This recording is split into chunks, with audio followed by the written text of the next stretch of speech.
అయ్యో bro bro ఇది పెద్దవాళ్ళు కదా ఇది అమ్మకి దేవునికి ఎవరు ఫోటోస్ ఒక్కసారి నిఖిల్ మీ సీరియల్స్ చూడదు మీరు నా అబ్బాయికి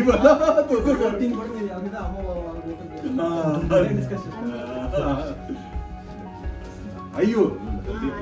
తమ్ముడు కదా ఏంటి నువ్వే నా ప్రాణం కాదు ఇప్పుడు వరకు మీకు పెద్దగా సపోర్ట్ ఇవ్వలేకపోయింది ఒక్క నిమిషం సార్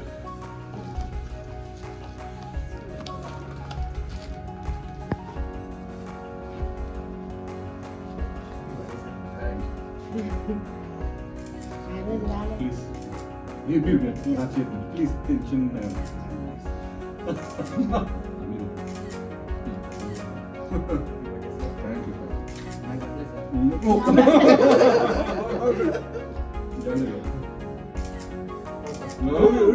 విజయవాడలో మీ కబుర్లు చెబుతుంటారు ఒక రోజుల్లో ఉంటారు ఉన్నప్పుడల్లా మీ కబుర్లు చెబుతారు అదే చెప్తాను సార్ బిగ్ బాస్